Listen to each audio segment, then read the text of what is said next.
کتاب انسان کی بہترین دوست گردانی جاتی ہے، مگر دور حاضر میں دوستی کا یہ رشتہ کمزور ہوتا دکھائی پڑتا ہے۔ مطالعے کی عادت میں کمی کی کئی وجوہات ہیں، جن میں نمایاں جدید ٹیکنالوجی کا استعمال ہے۔ گئے دنوں میں جو وقت کتاب بینی میں گزرتا تھا، وہ وقت اب انٹرنیٹ پر صرف ہوتا ہے۔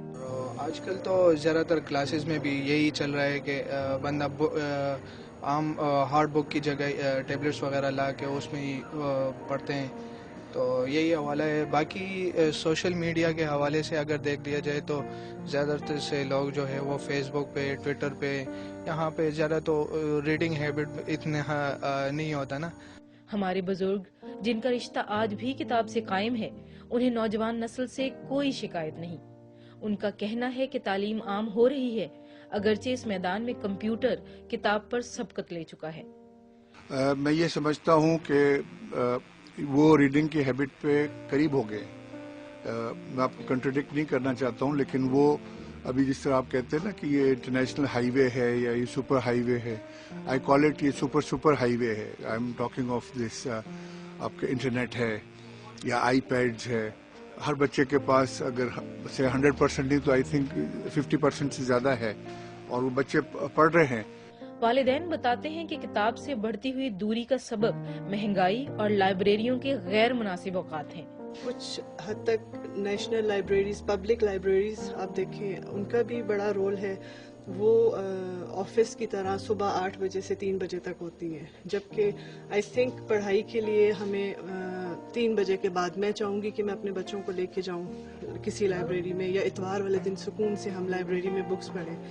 والدین یہ ذمہ داری بھی قبول کرتے ہیں کہ بچوں میں مطالعے کی عادت والدین کی وجہ سے ہی فروغ پاتی ہے۔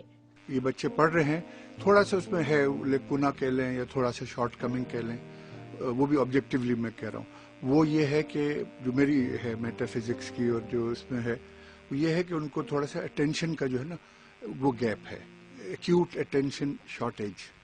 اس کے علاوہ ہم پیرنٹس، ہم بھی ان میں ریڈنگ ہیبٹس نہیں ڈیولپ کر رہے۔ مجھے یاد ہے پہلے ہمارے پیرنٹس جب ہم سویا کرتے تھے تو بک ریڈنگ کیا کرتے تھے، سٹوری سنایا کرتے تھے، اور ان کو دیکھ دیکھ کے سارا گھر بکس پڑھ رہا ہوتا تھا، کتابیں ہوتی تھیں۔ ایک دلچسپ امر یہ کہ طالب علم کتاب سے دوری کو ایک بین الاقوامی مسئلہ بتاتے ہیں۔ کہ ہم نے انگلینڈ میں اگر دیکھیں بھی ریسنٹ ریسرچ میں ایک آیا کہ انہوں نے جو ٹیلی فون بوتھ تھے وہاں پہ بکس رکھی ہیں کہ لوگوں میں جو ہے وہ ڈیولپ ہو اس طرح کی ہیبٹ کہ وہ بک ریڈنگ کریں۔ حکومت کتاب کلچر کو فروغ دینے کی بھرپور کوشش کر رہی ہے، اور یہ منصوبہ بھی زیر غور ہے کہ لائبریریوں کے اوقات میں تبدیلی لائی جائے۔ اس پہ ضرور سوچیں گے کہ کیسے ایسے اوقات میں بھی لائبریری جو ہے لوگوں کے لیے میسر ہو جبکہ وہ اپنے دفتروں سے اور اسکولوں سے واپس آتے ہیں۔ ایک اچھی آپ نے توجہ دلائی ہے چیز کی طرف، یقیناً اس پہ سنجیدگی سے غور کریں گے اور عمل کریں گے۔ والدین، طلباء، حکومت اور سماجی تنظیمیں ہر ایک کتاب کلچر کو فروغ دینے میں سرگرداں ہیں۔ ان کاوشوں کو دیکھتے ہوئے یہ کہنا حق بجانب ہوگا کہ کی جانے والی عملی کوششیں جلد رنگ لائیں گی۔